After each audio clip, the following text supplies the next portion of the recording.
Un vrai miracle, par contre, c'est de retrouver les 4V avec Caroline Roux tous les matins. Ça, c'est un vrai miracle. C'est gentil. Bonjour, pour le Caroline. miracle. Merci Thomas. Je reçois ce matin Christian Paul. Il est député de la Nièvre, tête d'affiche des Frondeurs et soutien d'Arnaud Montebourg.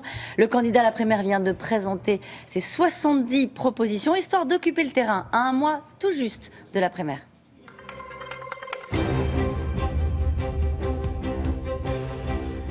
Bonjour Christian Paul. Bonjour. François Hollande a accordé une grâce présidentielle à Jacqueline Sauvage, condamnée à 10 ans de prison pour le meurtre de son mari violent. Vous saluez la décision? J'allais dire comme tout le monde. Oui, bien sûr. C'est une mesure d'humanité, c'est aussi une mesure de justice. Mais ce qui est important, c'est qu'au-delà de ce cas qui a ému, je crois, tous les Français, le président de la République a eu raison de prendre cette décision.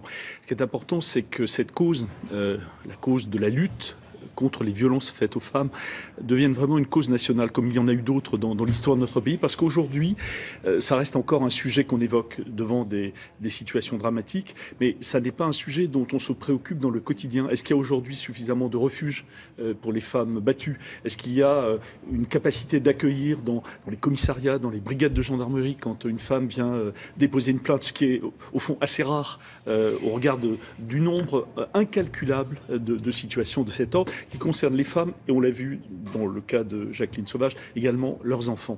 Alors, seule dissonance, c'est la réaction de l'USM, l'Union syndicale des magistrats, qui considère que c'est une décision qui piétine la justice. Vous disiez c'est une décision de justice. L'USM dit non, il y a eu des procès, il y a eu au fond une décision d'un jury populaire qui a dit non et qui a condamné Jacqueline Sauvage.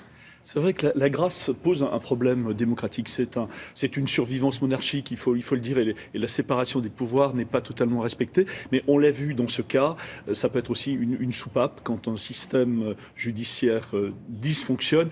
Et heureusement, vous considérez que les décisions de la justice étaient des décisions qui dysfonctionnaient? Je pense ces décisions étaient excessives et il fallait probablement remettre un équilibre. Et quand on regarde l'usage qui a été fait du droit de grâce depuis 20 ou 30 ans, très franchement, il n'y a pas d'abus. On en vient à la primaire. Arnaud Montebourg a fait 70 propositions entre Noël et le jour de l'an. D'ailleurs, c'est assez curieux de le faire dans ce moment-là, non? Parce qu'il n'y a pas de trêve, il n'y a pas de pause. Et je pense pas l'impression qu'on a, Christian Paul. Oui, mais vous avez un contre-exemple, là, vous avez un candidat, et je pense qu'il y en a d'autres aussi, il faut être honnête, qui considère que la primaire est commencée. Vous savez, cette primaire, beaucoup ne la voulaient pas. Manuel Valls ne voulait absolument pas en entendre parler. François Hollande s'y était converti très tardivement. Donc ce qui est important, c'est que ça soit un grand événement démocratique et qu'il y ait des millions de Français qui viennent saisir cette occasion de choisir le candidat de la gauche. Alors on va venir sur la façon dont les choses peuvent se passer, mais d'abord sur le programme, je rappelle quelques propositions: création de 5000 postes dans les hôpitaux, baisse de la CSG ou encore l'abrogation de la loi travail. Manuel Valls, lui, il a un argument pour cette campagne, ce sont les chiffres du chômage. C'est un coup de pouce pour sa campagne, ces annonces de cette semaine? Vous croyez que c'est un argument? Pourquoi? Parce que ce sont des bons chiffres, les meilleurs depuis 2008? Oui, sur 3 mois. Et c'est important. Donc oui, on peut dire que ça va mieux. Mais ça ne va pas bien. Ça ne va pas bien, pourquoi? Parce que le chômage de masse n'a pas été attaqué à la racine. Parce qu'il y aura plus de chômeurs en France à la fin de ce quinquennat qu'en 2012, où il y en avait déjà beaucoup trop. Et le défi de 2012, tous les candidats de droite et de gauche en 2017 vont le retrouver devant eux. Et c'est pour ça que c'est la question qu'il faut attraper à bras-le-corps. Comment éradiquer le chômage de masse? Ça veut dire que vous considérez que ce qui a été fait sur le chômage est un échec du quinquennat? Je considère que les résultats sont tièdes. Je considère que la volonté n'a pas été au rendez-vous. Je considère qu'on a beaucoup d'idées, mais on ne les a pas mis en œuvre. C'était de bonnes idées, Christian Paul? Non, je considère qu'il y a beaucoup de bonnes idées depuis 10 ans, 15 ans, 20 ans. Des bonnes idées dans les entreprises, des bonnes idées dans les organisations syndicales, l'idée de sécurité sociale professionnelle, faire en sorte qu'on ne passe pas par la case chômage, mais qu'on aille dès le premier jour après un plan social en formation, qu'on soit réellement accompagné. Ça changerait radicalement la donne. Quelle est la singularité d'Arnaud Montebourg dans, au fond, ce qui restera l'un des principaux enjeux de cette primaire, savoir si l'un des candidats a la solution pour résoudre le chômage de masse? Et est-ce que vous croyez que les Français y croient encore aux solutions et aux déclarations sur le chômage? Il faut être très concret. il faut être très volontaire. Il ne faut pas se résigner. Nous aurons l'occasion, dans la semaine qui vient, avec Arnaud Montebourg, de préciser ces propositions. Mais je crois que déserter la question du chômage, s'égarer, comme on l'a fait parfois ces derniers mois, dans des croisades identitaires, se résigner d'une certaine façon, c'est le problème d'ailleurs des accords que nous pouvons avoir avec Benoît Hamon sur le revenu universel. Quel lien faites-vous entre la lutte contre le chômage et le revenu universel? Mais je pense que pour beaucoup de libéraux, je ne dis pas que ça soit l'intention de Benoît Hamon évidemment, mais pour beaucoup de libéraux, d'économistes libéraux, le revenu universel, c'est une façon d'accepter le chômage de masse dans un monde numérique où on sait bien qu'il y aura moins de travail. Mais pour autant, la question de la dignité du travail, de la société du travail, c'est pour moi une valeur incontournable et c'est pour ça que je considère que la candidature d'Arnaud Montebourg est importante dans ce débat. Ce sera un sprint, cette primaire, naturellement, puisque la campagne va être très courte. Est-ce que vous craignez un échec des primaires? Et ce serait quoi, un échec des primaires de la gauche? Ça serait d'abord une faible participation.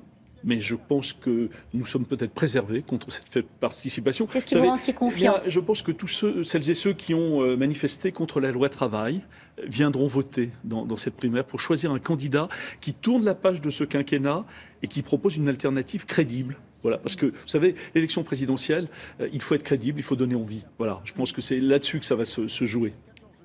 Et le deuxième risque d'échec, ça serait que les idées ne soient pas au rendez-vous. Mais là, je ne suis pas inquiet. Je pense qu'il y a une profusion d'idées. Il faut maintenant les mettre en pleine lumière, faire en sorte que les Français s'y retrouvent, prendre des engagements qui soient à la fois crédibles et extrêmement ambitieux. Parce que qu'est-ce qui a manqué dans ce quinquennat ? Et c'est le problème d'ailleurs que vont rencontrer les avocats du quinquennat dans la primaire, et en premier lieu Manuel Valls. C'est pas seulement l'influence libérale qui a gagné les rangs de la gauche. La gauche n'a pas été authentique dans cette période. C'est le manque d'ambition. Voilà. Et il faut dans cette primaire qu'il y ait beaucoup d'ambition pour le pays. Emmanuel Valls, il vous promet une campagne éclair. Blitzkrieg, comme il l'a confié. Ça vous effraie ? Blitz, c'est le calendrier. Krieg, j'aime pas. Vous savez, Krieg en allemand, ça veut dire guerre. Et je pense qu'on n'a pas besoin, vous savez, de faire le haka comme les joueurs de rugby sur un terrain quelques minutes avant le match. Je pense que la primaire, ça doit être une belle confrontation d'idées. Et à ce prix-là, elle sera gagnante. Une dernière question, Christian Paul. On est à quelques jours des derniers vœux de François Hollande.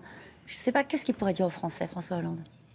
Il faudrait que ce soit des vœux de lucidité, qu'il ait pas tant des regrets, mais qu'il participe lui-même à l'inventaire, puisqu'il n'a pas décidé d'être candidat, c'est qu'il y avait des bonnes raisons. Je ne crois pas un instant que le président ait renoncé par faiblesse. Il a renoncé parce qu'il a considéré que tout n'allait pas bien et qu'il aurait dû faire davantage, et que les Français le savaient. Voilà, donc oui, des vœux de lucidité, pas des vœux de promesses. Merci beaucoup, Christian Paul. C'est à vous, Thomas. Merci beaucoup. On vous retrouve, Caroline, demain. Lundi, et non ? nous, lundi, bah oui, Lundi. c'est vrai, lundi, exactement. Et nous, on passe par la case publicité.